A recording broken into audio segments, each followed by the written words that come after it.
군의 첨단 기술을 무색해한 기술. 비행기의 외형과 구성 요소들을 조합해서 레이더에 포착되지 않도록 한 기술. 높은 하늘에 적용된 이 첨단 기술은 이제 땅을 향해 내려와서 바다의 군함에도 적용됐다. 이제 위협적이고 살인적이며 1급 비밀이 현대의 스텔스 기술을 소개한다.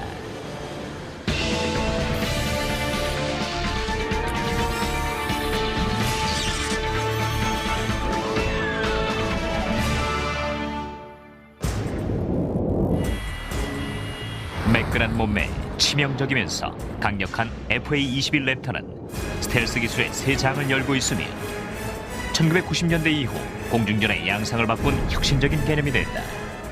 Compared to anything else that's out there, this airplane is head and shoulders above those jets. We can get to places very quickly before people would expect us, and with stealth there, they don't know that we're going to be there. 랩터가 가진 피감지성의 특징은 5가지 영역으로 나뉠 수 있다. 시각, 음향, 열, 적외선, 그리고 무엇보다도 레이더다.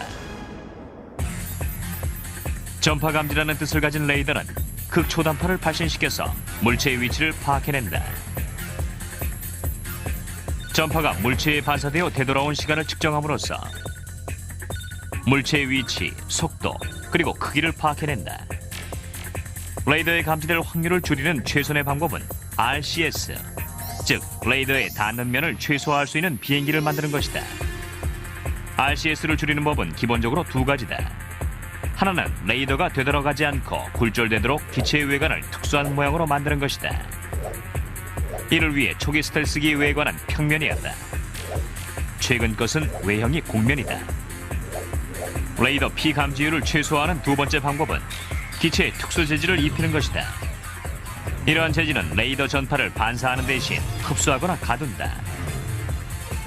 이 레이더 흡수 재질의 구성 물질인 램은 군사 기밀이다. 스텔스 기술은 FA-22 랩터에 와서 성년기에 달했다. 록히드 마틴과 보잉, 그리고 플랫 앤 윈니의 합작으로 만들어진 이 비행기는 총 길이가 18.8m, 날개 폭이 14.4m다. 하지만 레이더에는 비둘기보다 작게 감지된다. 과거에는 이 정도가 되려면 공기역학적 기대치를 일부 포기해야 했다. 그 좋은 예가 랩터의 혁신적인 선조인 F117A기다. 그러나 FA-22는 은밀하면서도 빠르고 민첩하다. If you compare the FA-22 to a 117, you'll notice that ours is very smooth, curved shapes, and basically where that helps us is in the aerodynamic capabilities of the airplane. We are much more agile, much more capable than the F-117, which is basically a series of flat plates, which greatly affects their aerodynamic agility capability. Designing a stealth aircraft is really not rocket science. First thing we do is we take care of shaping. Once you take care of the shaping portion of it, you've done about 90% of the stealth. And in the area of shaping, what we worry about is what we call planform shaping. 플랫폼 쉐이핑이란 주요 모서리들을 일정한 각도로 평행이 되게 맞추는 기체 설계 전략이다. 레이더 전파들의 방향을 예측하고 통제하는 일명 산란 현상을 발생시키기 위한 것이다. 랩터가 기존의 비행기와 다른 또 하나의 중요한 요소는 탁월한 비행 장치와 통신 장비들이 장착되어 있다는 것이다. 랩터에는 이러한 장치들이 기체와 한 몸으로 통합되어 있다. As you look at the airplane, you notice that it's basically smooth. There are no antennas or anything sticking out of the airplane that you would see on other aircraft. And that's because we've taken all the antennas and sensors on the airplane and they're embedded in the leading edges, trailing edges in the aircraft itself. You can see right here, this large panel is actually our UHF radio antenna. There's one on the bottom here, there's one on top of the wing. If you were to look at an F-15 or F-16, you'd see a blade antenna, and that's what they're using, where ours are smooth like this. 이렇게 진보된 스텔스 기술로 랩터의 조종사들은 적에게 감지되지 않고도 적의 영공에서 치명적인 폭탄을 투하하고 무사히 되돌아올 수 있는 것이다. The reason we carry all the weapons internal is for stealth reasons. With everything internal of the airplane, you don't have an increased radar cross-section, so people can't see you as well. And when it comes time to employ the weapon, the doors open quickly, the missile is released, and then the doors close back up to put us back in that stealthy configuration, so people can't see us. 기체에 직선이나 이음매가 있으면 레이더를 쉽게 반사하기 때문에 무기 저장실, 이 착륙 바퀴, 출입문 등 랩터에 있는 모든 문은 모서리가 톱니 모양이다. 랩터의 조종실 덮개 또한 스텔스를 위해 설계됐다. 기존의 덮개는 레이더가 통과해서 조종실 내부와 조종사를 감지할 수 있다. 이런 문제로 인해 기존의 스텔스기에서는 조종사의 시야를 최소화해야 했다. 그러나 랩터에서는 3.3m의 긴 덮개를 채용해서 조종사의 시야를 360도 확보할 수 있다. To make sure that we don't get scattering from the cockpit or from the pilot's helmet, we put specialized coatings on the canopy that provide it the conductivity so it looks just like a metal plate and energy reflects off of that rather than going into the canopy and reflecting back out. 랩터에는 스텔스 기술과 함께 슈퍼크루즈라는 진보된 추진 시스템이 있다.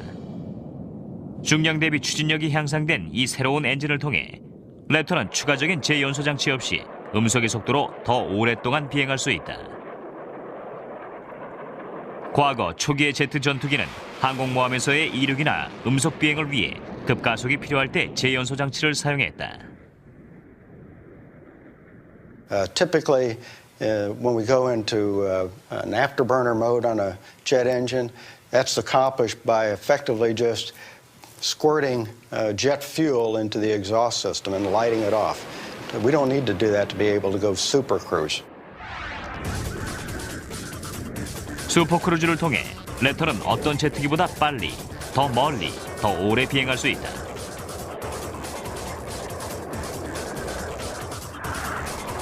기존 항공기가 제연소 장치를 연속 사용할 수 있는 최장 시간은 15분이다. 하지만 랩터는 슈퍼크루즈 모드를 거의 30분간 유지할 수 있다. A lot more sustainment, a lot more speed on the battlefield over a longer period of time. Between stealth and super cruise, we have the ability of surprise, or the capability of surprise. People don't know we're there, and we can get there very quickly, and they just don't have the time to react to what we're doing. 조종사들은 이곳 랩터의 둥지에서 FA-22의 전투력을 맛볼 수 있다. 이 모의 조종실에서는 스텔스 기술의 이점을 체험할 수 있다. We're going to fly a practice mission here to give you an idea of what the FA-22 is capable of doing. We're at 40,000 feet right now. 랩터의 정확한 레이더 신호는 극비다. 따라서 화면상의 수치는 가상 정보다. We've got the own ship, the FA-22, right here in the middle of this defensive display with this blue notional signature ring around it. That indicates that the airplane is a stealthy airplane. 스위치를 올리자 감지 신호가 달라졌다. 스텔스 기능을 끄자 레이더 신호가 2배 이상 커진 것이다. 스텔스 모드에서의 랩터는 적에게 감지되기 전에 적진 속에 침투해서 목표를 파괴하고 복귀할 수 있다. 설령 적 전투기를 만나더라도 조종사는 먼저 보고, 먼저 쏘고, 먼저 죽일 수 있는 랩터의 민첩성과 무기들에 의지할 수 있다. And we can rule the day as an air dominance fighter in this century. This is a fighter pilot's dream. 레이더에 대응하기 위한 노력의 시작은 제2차 대전과 영국 전투까지 거슬러 올라간다. 1940년 나치는 유럽을 지배할 준비를 했다. 히틀러의 유일한 걸림돌은 영국 공군이었다. 그러나 영국 공군의 규모는 독일 공군 루프트바페의 10분의 1에 불과했다. 거의 3개월 동안 영국 공군과 루프트바페는 영국 영공의 제공권을 놓고 매일 전투를 벌였다. 독일은 전투기와 조종사에 있어서 수적인 우위에 있었지만 기술에 있어서는 영국이 앞서 있었다. 루프트바페의 총사령관 헤르만 괴링은 영국 공군이 항상 좋은 방어 위치를 선점하는 것 같아 이상하게 여겼다. 그러나 그 비법은 바로 레이더였다. 영국 공군은 루프트바페가 언제 어디로 공격할지를 미리 알았던 것이다. 공습편대의 규모와 속도까지 파악했기에 즉각 대응할 수 있었던 것이다. 영국 하늘을 점령하지 못한 히틀러는 영국 침공을 포기했다.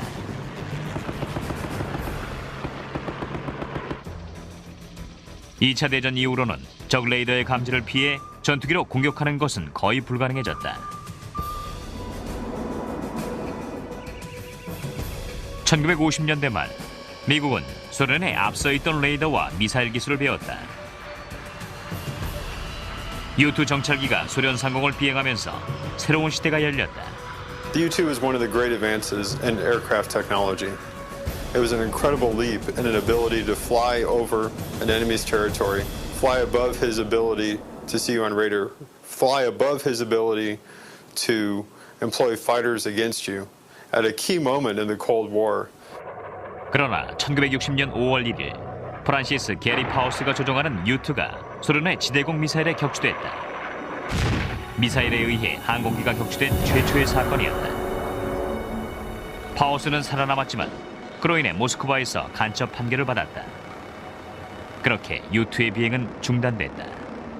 Two things I think really precipitated us to really go after stealth as a matter of national priority, and that was the downing of the U-2s and the realization that the penetrating bombers that we had could no longer penetrate the critical Soviet Union airspace.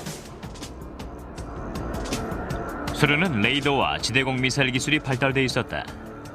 그로 인해 미 전략 공군사령부, 즉 SAC는 주요 임무를 수행하기가 더욱 어려웠다. 그 임무란 소련 영공을 침투해서 안쪽에 있는 군 목표물에 접근하는 것이었다.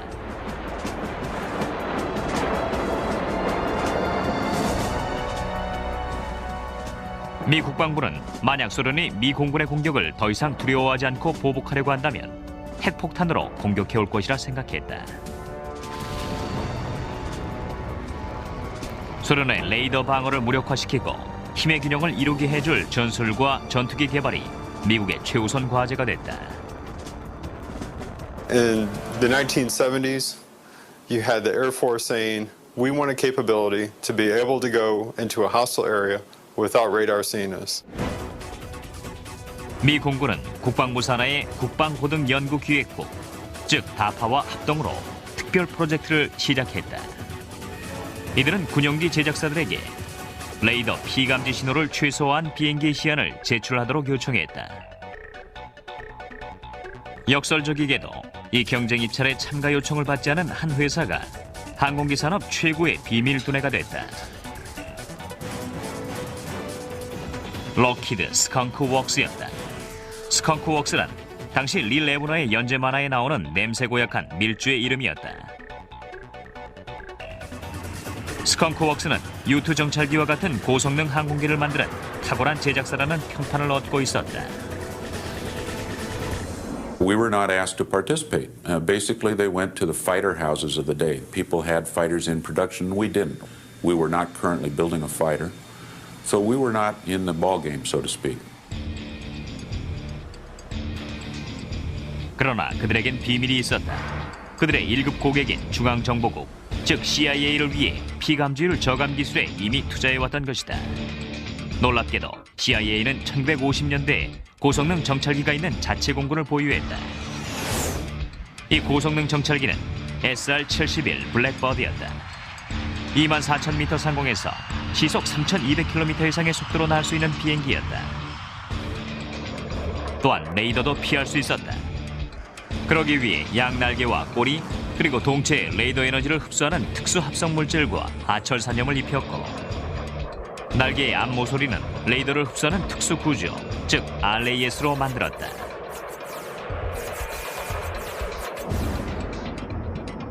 스컹크 웍스에게는 블랙버드의 설계도가 CIA의 자산으로 기밀이라는 점이 문제였다.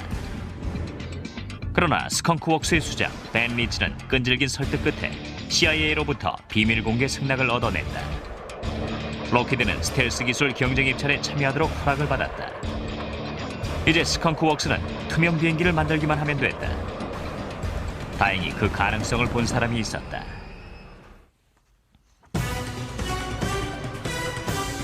티타늄 기체만큼이나 검은 비밀 속에 탄생된 혁신적인 항공기를 통해 스텔스 기술의 진보가 시작됐다.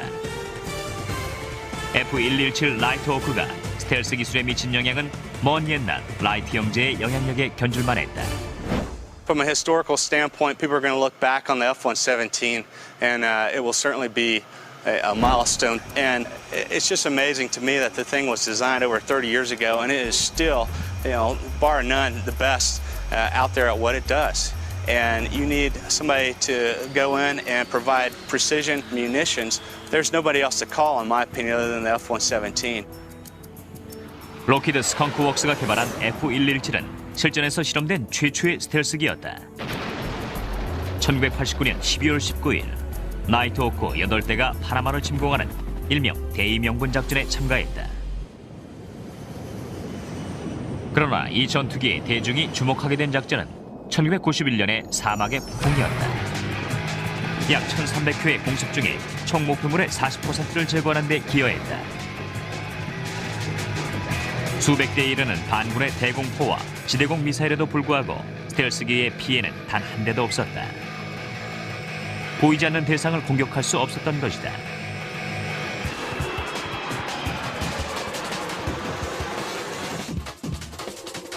조셉 설라타 중령은 사우디아라비아에서 제37 전투기 항공단 나이트 스토커 비행중대를 지휘하고 있었다. 그는 F117기 편대와 함께 첫 바그다드 공격에 나섰다.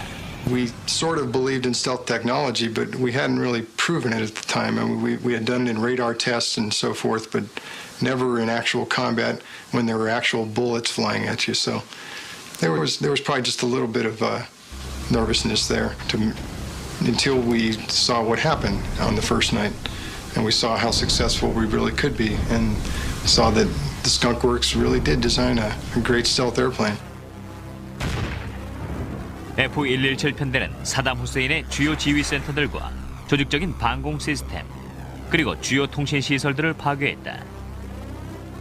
단 하룻밤 만에 검은 전투기들은 이라크의 전투 수행 수단을 거의 모두 제거했다.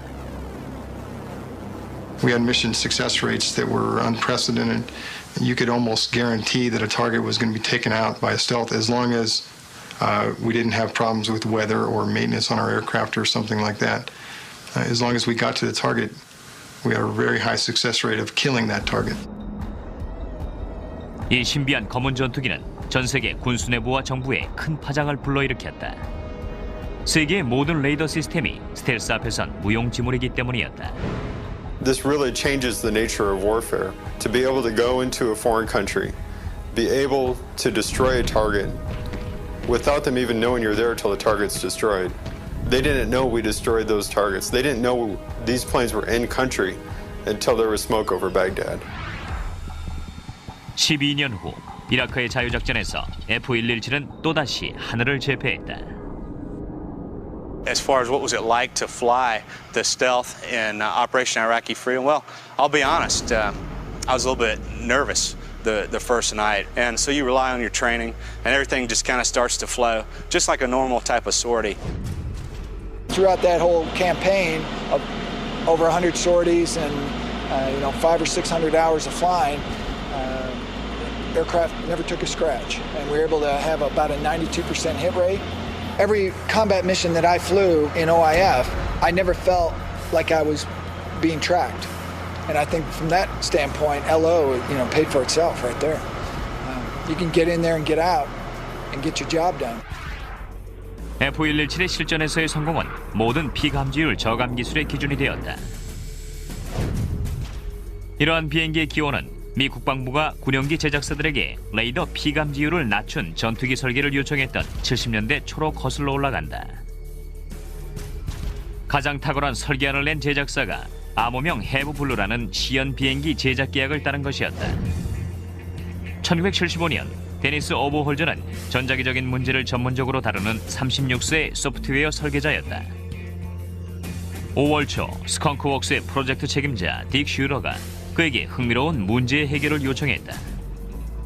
Dick Shearer then asked me, how should we shape an airplane to make it invisible? And I says, well, it's rather straightforward from a radar cross-section viewpoint. I says, you just make it out of a lot of flat panels, you tilt the flat panels over, and you sweep the edges on the panels, and you put this together with a bunch of these flat panels. Well, Dick said, "You've got to be kidding me," he said. "Nobody says that." I said, "Well, you asked." 오버홀저는 에코1이라는 소프트웨어를 개발했다. 이것은 비행기의 각 표면에 부딪히는 레이더나 전자기파가 어떻게 산란되는지를 계산하는 프로그램이었다. 1년쯤 후 스텔스 기술은 오버홀저의 스승이자 전 스컹크웍스의 수학자였던 빌 슈레더에 의해 더욱 진보됐다. 그는 잘 알려지지 않은 러시아 물리학자 표트로 유핌세프가 15년 전에 쓴 과학 논문을 우연히 보게 됐다. 논문의 내용은 기하학적 형상이 전자기파를 산란시킬 때 그 방향을 예측하는 방법에 관한 것이었다. 스컹크웍스에게 그것은 스텔스의 핵심 기술이었다. 바로 F117을 만들 수 있는 설계 원리를 얻은 것이었다. The aircraft was designed 30 years ago by Lockheed Martin in the late 70s. And what they utilized was a type of stealth technology called a faceted shape design. And what that does is confuses any kind of a radar signal. And consequently, we're able to maintain, for the most part, invisible against anybody that may be trying to detect our presence out there. 유핌세프의 논문은 스텔스기 평면 설계에 대한 스컹크웍스의 계획을 가속화했다. 이론적으로 가능해 보였고 이제 남은 과제는 어떻게 날도록 할 것인가였다. 최근 들어 실험용 스텔스 비행기가 비밀리에 탄생됐다.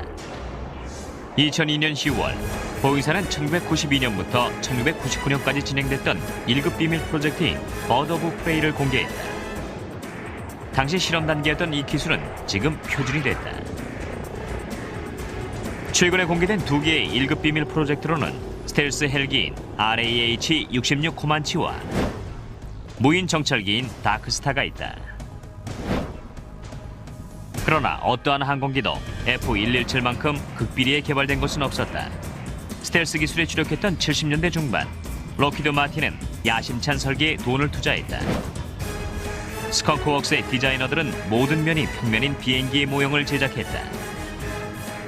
이 비행기를 위에서 보면 화살촉 또는 4개의 면이 비스듬히 깎인 다이아몬드를 닮아 있다.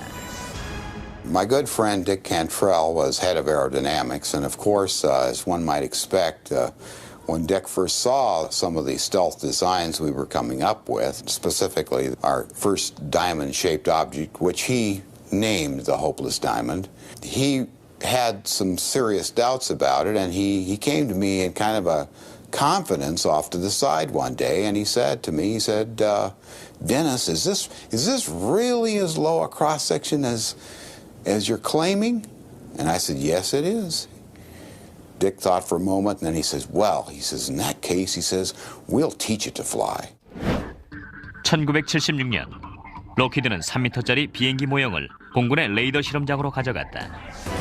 실험 결과 국방고등연구기획국과 공군이 깜짝 놀랐고 개발 계약이 체결됐다. 레이더에 잡힌 피감지 신호가 곤충 정도에 불과했기 때문이었다. The results were dramatic, to say the least. Two things happened immediately. The first of which is this fairly unclassified White World program immediately became black and was classified top secret. And black means in this context not just top secret, but unacknowledged. It was as black as the Manhattan Project. The other thing is DARPA and the Air Force and Lockheed got together and mutually funded the development of two low observable technology demonstration aircraft, the Have Blue aircraft. 다음 과제는 조종실, 엔진, 배기장치, 조종사와 같이 스텔스 기능 외적인 것들을 탑재한 실제 비행기를 만드는 것이었다. 최종 모양이 초기와 다른 이유는 최초의 항공기술자가 아닌 전기 전문가들이 구상했기 때문인 것으로 보인다. 비행기의 총 길이는 12m, 무게는 약 5.4톤이었다. 날개의 암모 소리는 날카롭게 70도 뒤로 뻗어 있었다. 1977년 11월 말 기술팀은 해브블루를 네바다 사막에 있는 비밀 활주로로 보냈다. 소련 인공위성의 감시를 피하기 위해 비행기는 밤에 내려진 후 경납고에 보관됐다. 1917년 12월 1일 해부블루가 처음 하늘을 비행했다. 비행했다는 사실만으로도 기적 같은 일이었다. The instability of the aircraft in pitch, yaw, and roll, of course, pitch being the longitudinal force of the aircraft, and roll, and yaw, its side slip. So the parameters that control those motions of the aircraft were very, very critical in the development of the airplane. The original Have Blue airplane was the first aircraft to ever fly that was unstable in all three axes. And without fly-by-wire flight control systems, there would not have been a Have Blue airplane. 전자 비행 제어 시스템은 기계적 제어가 아닌 전선, 컴퓨터, 작동기에 의한 제어 시스템이다. 해부블루가 이 시스템의 도움으로 하늘을 난 후 전자 비행 제어 시스템은 모든 스텔스기의 필수 장비가 됐다. And these are the pitot tubes that the aircraft uses to tell it where it's at, how high it is, how fast it's going. All four of these are hooked up to their own individual computer systems. 전자 비행 제어 시스템이 있는 비행기에도 전통적인 조정관과 페달이 있지만 컴퓨터가 효율과 미세 조정을 도와준다. 1978년 11월 16일 공군은 실제 크기의 시범용 스텔스기 YF-117A 5대를 주문했다. 스컹크웍스는 이제 폭탄 투하실, 표적 조준 시스템, 안테나와 같이 스텔스 기능 외적인 요소들을 탑재하고도 스텔스 기능을 유지하도록 설계해야만 했다. 과연 가능할 것인가가 문제였다. 하늘에서의 스텔스 기술 개발에는 천문학적인 예산이 소요된다. 현재 계획되어 있는 FA-21 랩터 279대를 생산하는데 대당 1,330억 달러가 든다. 이러한 고비용 때문에 국방부는 육해공 각군의 필요에 맞도록 조종이 가능한 스텔스기 F-35 조인트 스트라이크 전투기의 제작을 주문했다. 기존의 활주로나 항공모함은 물론 수직 이착륙도 가능한 이 F-35는 대당 280억에서 380억 달러로 스텔스 기능을 추가할 수 있다. 이러한 유연성과 경제성은 스텔스기가 최초로 개발될 당시엔 상상도 못할 일이었다. 최초의 시범용 스텔스기 YF-117A는 1981년 봄에 완성됐다. 무게는 23.5톤, 길이는 19.8m로 해부블루보다 훨씬 컸다. 동체의 폭이 넓어진 것은 최대 2.2톤의 포탄을 실어야 하는 공군의 요청에 따른 것이었다. 폭탄 투하실 공간을 내기 위해 날개의 각도도 해부블루보다 훨씬 넓어졌다. 지금의 F-117과 비슷한 구조다. This is commonly referred to as a Mao 12. Anyway, this is where our ordnance hang on, and it's in the down configuration. It's called a trapeze, and it actually will swing up into the airplane, and then they'll close the doors. And that reduces our exposure to the radar that are looking at us. So we come in, the doors open, the bomb comes off, the doors close very, very quickly. 주간 비행 실험 때엔 사막 무늬 도색으로 기체의 평면을 위장한다. 공군은 스텔스기를 야간용으로 쓰기 위해 앞으로는 모두 검은색으로 도색해달라고 요청했다. The F-117 is designed and has operated at night. This goes back to the black world origins of the F-117 and continues to this day. It is a night fighter. It proved that stealth technology does work. The F-117 is an incredible aircraft that has far exceeded any expectations. 공군이 29대를 주문했다. 결국 록히드는 59대의 F-117을 대당 426억 달러를 들여 제작하게 된다. One of the hardest challenges was the fact that we wanted this airplane to look just like the Hopeless Diamond. We wanted perfectly flat, angled surfaces to appear to the radar. But to fly it, we had to take in air, we had to exhaust air, we had to have lights on the wingtips, we had to have a canopy for the pilot, we had to have an aperture for the infrared system to see through. So we ended up creating solutions, very innovative solutions to all of those challenges. 그중 가장 혁신적인 것이 오리너구리 꼴이다. What the platypus does is shield the exhaust system of the airplane, which is very flat and very wide. all of the air that comes out of the engine is hot and washes over the platypus exhaust, which is basically constructed of high-temperature ceramic brick. And that brick is almost identical to the space shuttle tiles. Instead of funneling all of the exhausts in a small location, what they did is they spread it out, and they utilized a special composite material on the aft end of the tailpipes, if you will. And what that does is also help to minimize the exhaust temperature. So hiding not just from the radar lookers, but also anybody that may be trying to see us from an infrared standpoint. 기체에서 나는 열을 더 줄이기 위해 기술진은 엔진 온도를 30% 정도 높게 만드는 재연소 장치를 제거했다. 1979년 10월, 공군은 네바다 사막에서 멀리 떨어진 도시 토노파 근처에 제-50 전술 전투기 항공단을 구성했다. 미 공군은 밥 잭슨 대령에게 F-117을 운영할 수 있는 정예 부대를 조직할 것을 지시했다. 데니슨 R. 라슨 중장은 대위 시절에 이 비밀 프로젝트에 합류했다. 그에 대한 잭슨 대령의 면접 질문은 다른 조종사들에게도 마찬가지였다. When I walked in the door, he said, I want to hire you for a job. All I can tell you is that it's a great job. I can't tell you where you're going to live, except for it's going to be in the desert. I can't tell you whether you're going to be flying, and that's all I can tell you. Are you interested? And I waited about 2 seconds, I think, or something like that, and says, I'll take the job. 조종사들은 영화에서나 볼 수 있는 검은색 전투기를 소개받았다. Normally we tried to show the pilots the airplane in the dark at night with the hangar doors just partially opened. Big American flag over the top of the airplane hanging from the top of the hangar.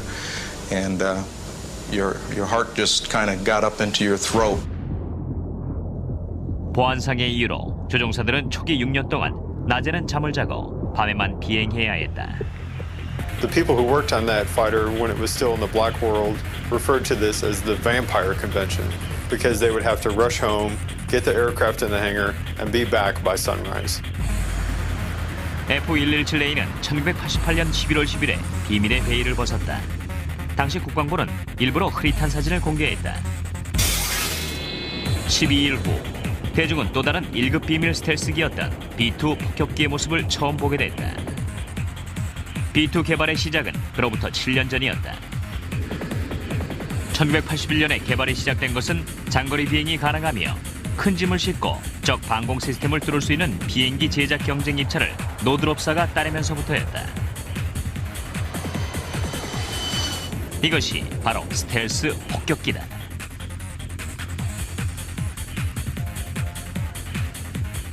(10여) 년간의 컴퓨터 기술 발달 덕분에 F-117과 같은 평면이 아닌 공면에 대한 UPIMS-F의 계산 결과를 예측할 수 있게 됐다. 스텔스 폭격기의 외형은 부드러운 공면이다. 더욱 공기역학적인 형태로 인해 B-2의 수송력은 커졌고 저항은 작아지면서 18톤의 폭탄을 싣고 11,000km를 날아야 하는 장거리형 비행기로서의 성능이 향상됐다. The F-117A could employ 2 weapons against a precision target anywhere in the world at any time. The B-2 is the next generation of that.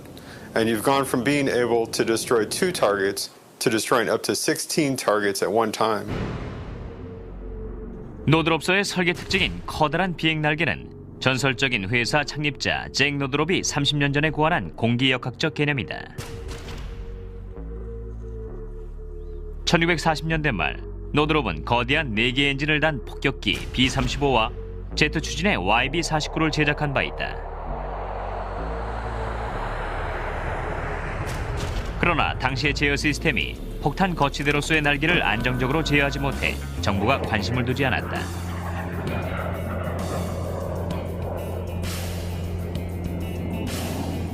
B-2의 필수 구현사항들을 고민하던 노드롭 기술진은 이상적인 양날개 폭을 52.4m로 정했다.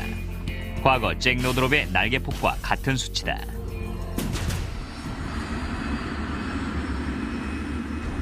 B-2에 적용된 혁신적인 소재로는 광범위하게 사용된 탄소 섬유 합성물이 있다. 알루미늄보다 가볍고 강철보다 강한 이 소재는 레이더 흡수에도 도움을 준다. 기체의 바깥쪽은 약 20m 정도가 특수 소재로 만들어져 있다. 사실상 B2에는 금속보다 탄소 섬유가 더 많다. F117과 B2 모두 최고 시속 1046km로서 마일에 약간 못 미친다. 둘 다 기관총이나 공대공 미사일 장착이 안 되는 대신 스텔스 기능으로 스스로를 지킨다. 또한 스텔스가 확고한 전력 배가 수단이 됐음을 증명한다. A force multiplier is the ability to destroy a target, to inflict the intended damage on an enemy with a smaller amount of force. In Operation Desert Storm, you have one airplane, the F-117, able to destroy one target, guaranteed with precision accuracy. When you go on to the next level of technology, you have the B-2, where now with one airplane, you can destroy 16 targets, which really changes the whole nature of warfare. We are asked to do a number of different types of missions, one of which is to take down enemy radars, enemy SAM sites, and things like that. What that does is it enables other aircraft that may not be as stealthy, but may carry a lot more ordnance, fly through that breach in the armor, and then get their job done too. 스텔스기 하늘 장악력은 전설이 되고 있지만 최첨단 기술이 대성공을 거둔 것은 이것뿐만이 아니다.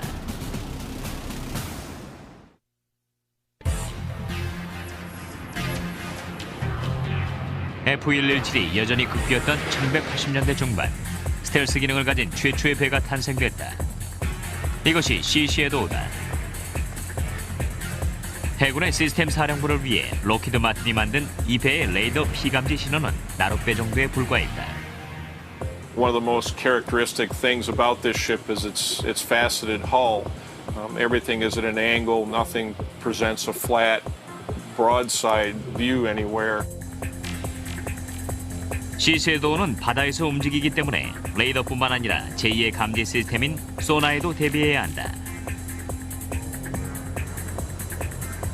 음파 탐지기라는 뜻의 소나는 물을 통해 음파를 전달한다. 음파가 장애물을 만나면 반사되어 음파 발신부로 되돌아오고, 소나는 음파가 되돌아오는 시간을 측정해서 거리를 계산한다. 이 배의 평면 역시 스텔스 기능이 있음이 밝혀졌다. 시시에도우는 레이더와 소나를 모두 피할 수 있다. 그러나 넓은 바다에서는 성공률이 낮아진다. 레이더에는 바다 물결이 나타나고 시시에도우가 그 위에 자국을 남기기 때문이었다. 록히드 마틴의 설계자가 이 문제를 해결했지만 그 방법에 대해선 함구했다. 극비리 탄생된 기술이기에 놀랄 일도 아니다. F117처럼 시시에도우 역시 1급 보안하에 제작됐다. 부품들은 밤에 이동되어 지붕이 유동적인 이 바지선 안으로 옮겨졌다. 1985년 해상 실험을 위해 바지선 전체가 비밀 실험장으로 이동했다. 이 바지선은 지금도 시시에도우의 집이며 샌디에고의 해군 본부에 정박해 있다. Sea Shadow is what's commonly referred to as a swath hull design. SWATH stands for Small Waterplane Area Twin Hull Vessel. 시시에도우의 선체 모양은 스텔스 기술의 핵심이다. 일반 V자 형태의 선체는 배 지나간 자리, 즉 항적을 뚜렷하게 남긴다. 항적은 레이더와 소나뿐만 아니라 공중 정찰기에도 감시되기 때문에 배가 공격에 쉽게 노출될 수 있다. 시시에도우의 특이한 선체는 이러한 항적을 남기지 않도록 특수 설계됐다. At the end of each strut is a lower hull section of the length of the ship and about 10 feet in diameter. The only part that actually cuts the surface of the water are the two struts that go to the lower hulls, and they're very long and narrow and pointed on the ends, so they create little to no wake as we go through the water. 엔진과 발전기의 지속적인 진동 역시 소나에 감지되기 때문에 바다의 스텔스 기술에 있어서 중요한 과제다. We have vibration eliminators in all piping systems. Most have two angles to them. You have a vertical vibration eliminator and a horizontal eliminator. We'll go around the corner and we will see another type of system that eliminates the vibration from the equipment itself. This very large engine is mounted on 4 vibration eliminators. Those are in the foundation of the unit, and they prevent the vibration and the noise from this large diesel engine from transmitting to the hull and thus into the water. Those 4 mounts are located at each corner. You can see that they're a thick substance. They're an elastomeric rubber. The bolts go through those to prevent the machinery from tilting, but yet the machinery is totally isolated from the steel hull of the ship through that cushion. 시섀도우의 모든 요소들은 스텔스 기능을 극대화하기 위한 것이다. 해체의 모서리는 톱니 모양이며 밧줄거리도 안쪽으로 넣을 수 있다. If we're in a situation where we might want to clean the deck and reduce our signature, we can dismount all the antennas from topside and stow them below. But normally when we're at sea, we don't want to operate that way. We want to be seen by other vessels and see other vessels, and we need these sensors and antennas to do that. 시섀도우의 디자인적인 요소들은 차세대 구람을 제작할 때 적용되고 있다. 이런 구람이 제작되는 것은 스텔스 기술이 바다에서 무르익고 있다는 증거다. Some of the technology that I know is carried over is its faceted hull, and you'll see that now in DDG-51 Arleigh Burke-class destroyers, the LPD-17, very clean superstructures, some gentle angles to the ships. A lot of that has been derived from the testing that was done on Sea Shadow. 해상 전투에 미치는 스텔스의 파급 효과가 하늘만큼 대단할지는 두고 봐야 한다. 바다와 하늘에서 스텔스 기술은 상상을 초월한 진보를 할 수도 있다. The continual research and development of stealth technology is absolutely essential. We've almost developed a level of complacency because we've been so good for so long. We've had the best aircraft in the world, but you have to continue to work to have that. When we go to war, we don't want to go to war with somebody who has a near capability to us or even an equal capability. We want to have overwhelming power. We want to have air dominance, and stealth technology is essential to that. I think it's important that research and development, places like the Skunk Works, continue to reach out, continue to take risk, and sometimes fail. And I think the real issue today is we have become such a risk-averse society. Failure is just not accepted. That by virtue of not taking those risks, we are not going to discover the next technologies that need to be discovered to truly make our force affordable and invincible. 우린 F-117의 첫 비행 후 10여 년 동안 볼 수 없었다. 어떤 스텔스 기술이 더 적용됐는지는 아무도 모른다.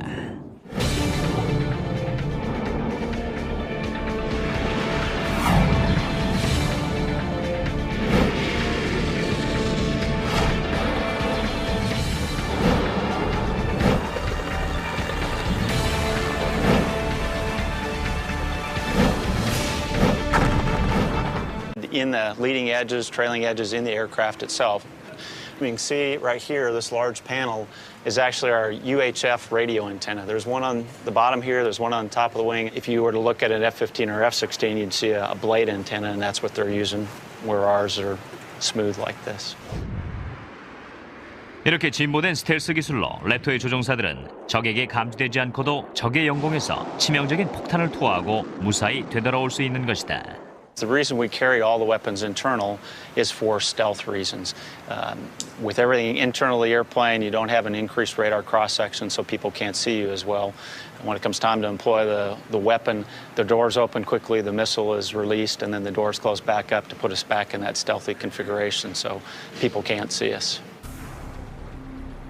기체에 직선이나 이음매가 있으면 레이더를 쉽게 반사하기 때문에 무기 저장실, 이 착륙 바퀴, 출입문 등 랩터에 있는 모든 문은 모서리가 톱니 모양이다.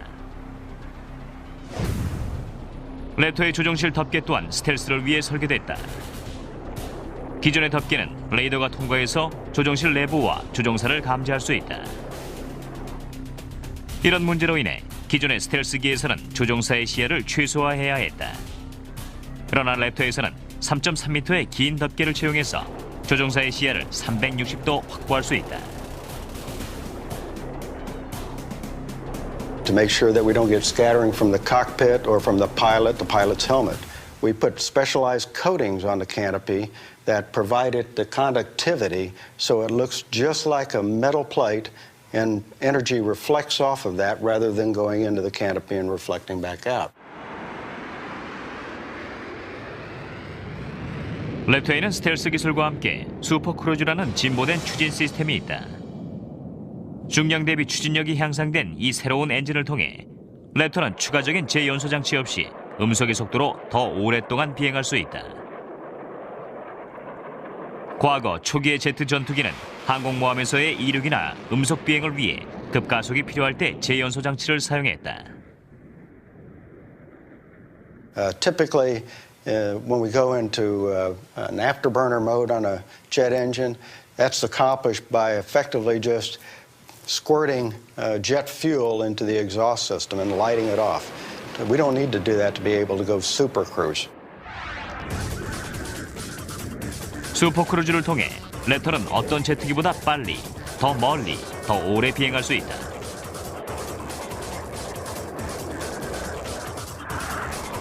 기존 항공기가 제연소 장치를 연속 사용할 수 있는 최장 시간은 15분이다. 하지만 랩터는 슈퍼크루즈 모드를 거의 30분간 유지할 수 있다. A lot more sustainment, a lot more speed on the battlefield over a longer period of time. Between stealth and super cruise, we have the ability of surprise, or the capability of surprise. People don't know we're there, and we can get there very quickly, and they just don't have the time to react to what we're doing. 조종사들은 이곳 랩터의 둥지에서 FA-22의 전투력을 맛볼 수 있다. 이 모의 조종실에서는 스텔스 기술의 이점을 체험할 수 있다.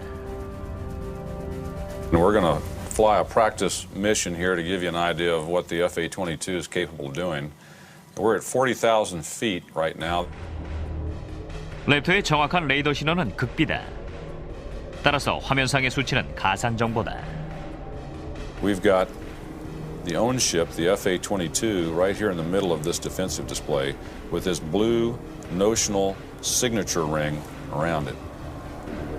That indicates that the airplane is a stealthy airplane. 스위치를 올리자 감지 신호가 달라졌다. 스텔스 기능을 끄자 레이더 신호가 2배 이상 커진 것이다.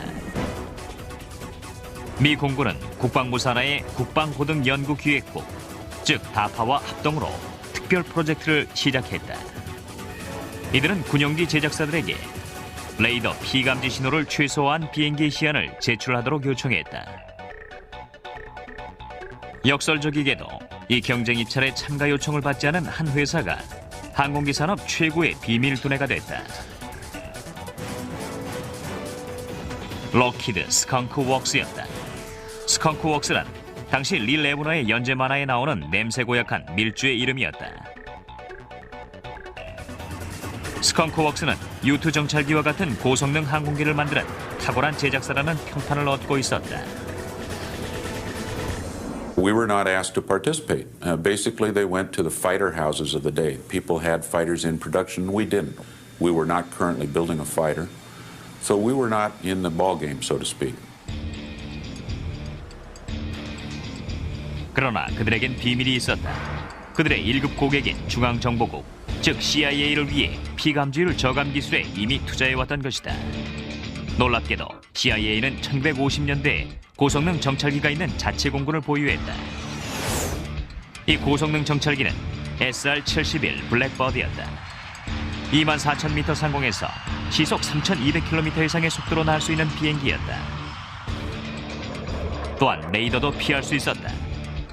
그러기 위해 양날개와 꼬리 그리고 동체에 레이더 에너지를 흡수하는 특수 합성 물질과 하철산염을 입혔고, 날개의 암모서리는 레이더를 흡수하는 특수 구조, 즉 RAS로 만들었다.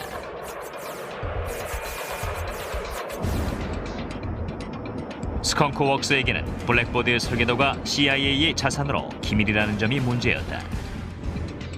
그러나 스컹크웍스의 수장 벤 리치는 끈질긴 설득 끝에 CIA로부터 비밀 공개 승낙을 얻어냈다. 록히드는 스텔스 기술 경쟁 입찰에 참여하도록 허락을 받았다. 이제 스컹크웍스는 투명 비행기를 만들기만 하면 됐다. 다행히 그 가능성을 본 사람이 있었다.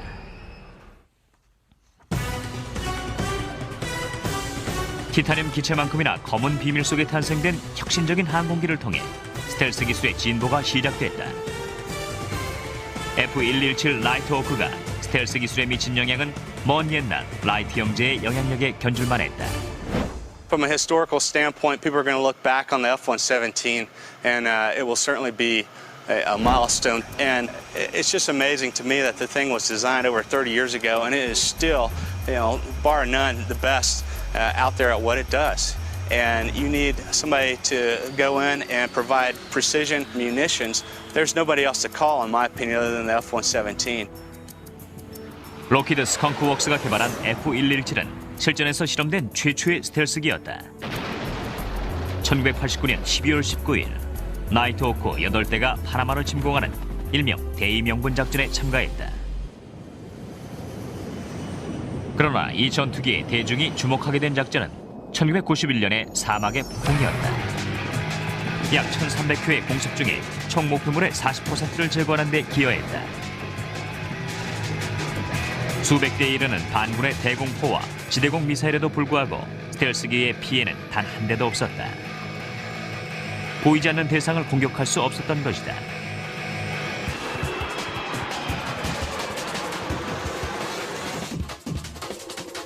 조셉 설라타 중령은 사우디아라비아에서 제37 전투기 항공단 나이트 스토커 비행 중대를 지휘하고 있었다. 그는 F-117기 편대와 함께 첫 바그다드 공격에 나섰다. We sort of believed in stealth technology, but we hadn't really proven it at the time. I mean, we had done it in radar tests and so forth, but never in. 군의 첨단 기술을 무색해 한 기술. 비행기의 외형과 구성 요소들을 조합해서 레이더에 포착되지 않도록 한 기술. 높은 하늘에 적용된 이 첨단 기술은 이제 땅을 향해 내려와서 바다의 군함에도 적용됐다. 이제 위협적이고 살인적이며 1급 비밀인 현대의 스텔스 기술을 소개한다.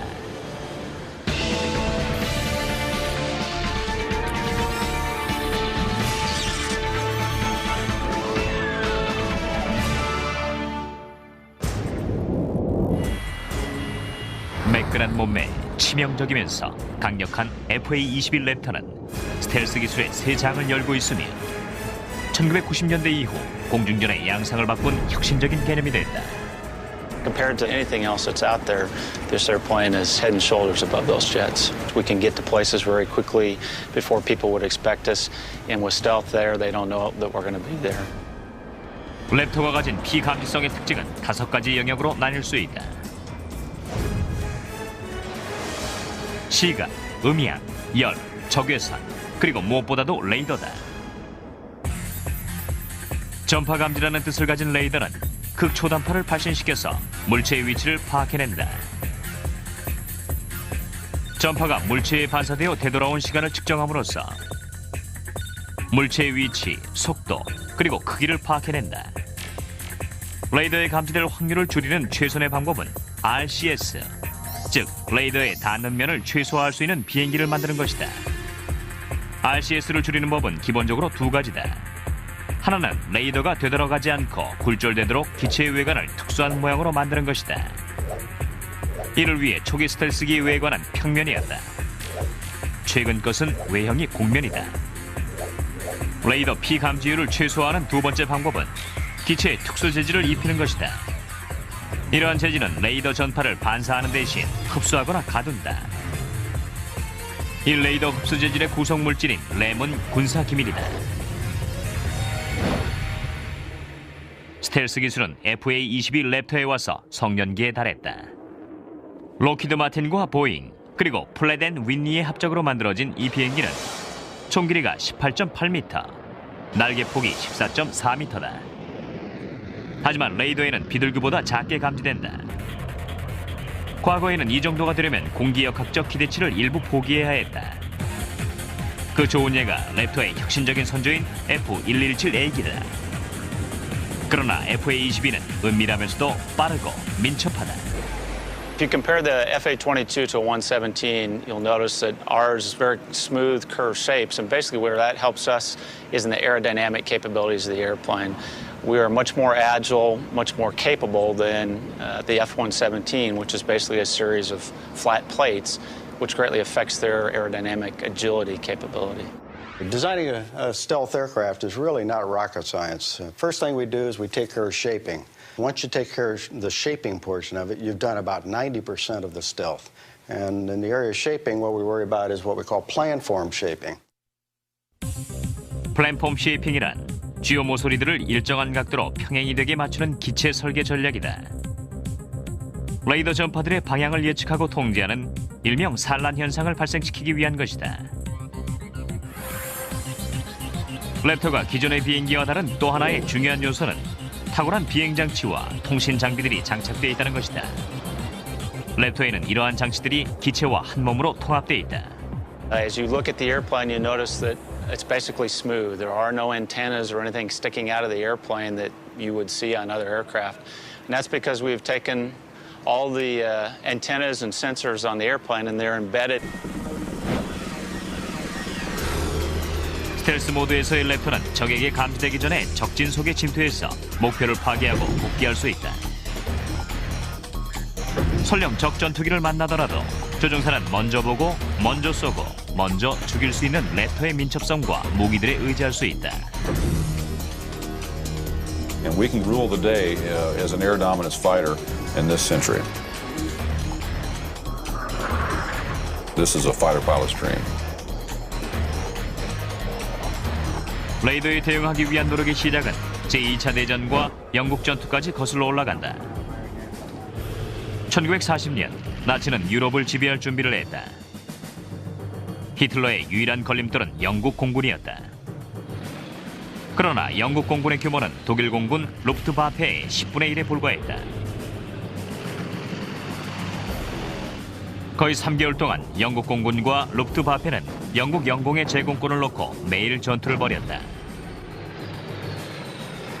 독일은 전투기와 조종사에 있어서 수적인 우위에 있었지만 기술에 있어서는 영국이 앞서 있었다. 루프트바페의 총사령관 헤르만 괴링은 영국 공군이 항상 좋은 방어 위치를 선점하는 것 같아 이상하게 여겼다. 그러나 그 비법은 바로 레이더였다. 영국 공군은 루프트바페가 언제 어디로 공격할지를 미리 알았던 것이다. 공습편대의 규모와 속도까지 파악했기에 즉각 대응할 수 있었던 것이다. 영국 하늘을 점령하지 못한 히틀러는 영국 침공을 포기했다.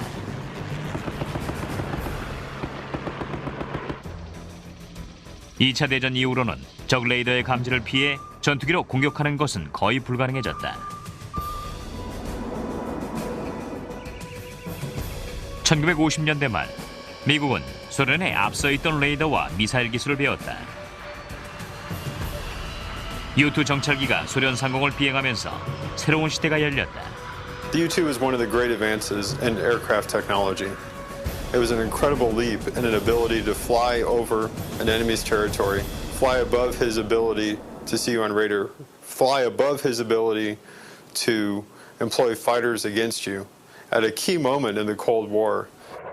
그러나 1960년 5월 1일 프란시스 게리 파우스가 조종하는 U-2가 소련의 지대공 미사일에 격추됐다. 미사일에 의해 항공기가 격추된 최초의 사건이었다. 파우스는 살아남았지만 그로 인해 모스크바에서 간첩 판결을 받았다. 그렇게 U-2의 비행은 중단됐다. Two things I think really precipitated us to really go after stealth as a matter of national priority. And that was the downing of the U-2s and the realization that the penetrating bombers that we had could no longer penetrate the critical Soviet Union airspace. 소련은 레이더와 지대공 미사일 기술이 발달돼 있었다. 그로 인해 미 전략 공군사령부, 즉 SAC는 주요 임무를 수행하기가 더욱 어려웠다. 그 임무란 소련 영공을 침투해서 안쪽에 있는 군 목표물에 접근하는 것이었다.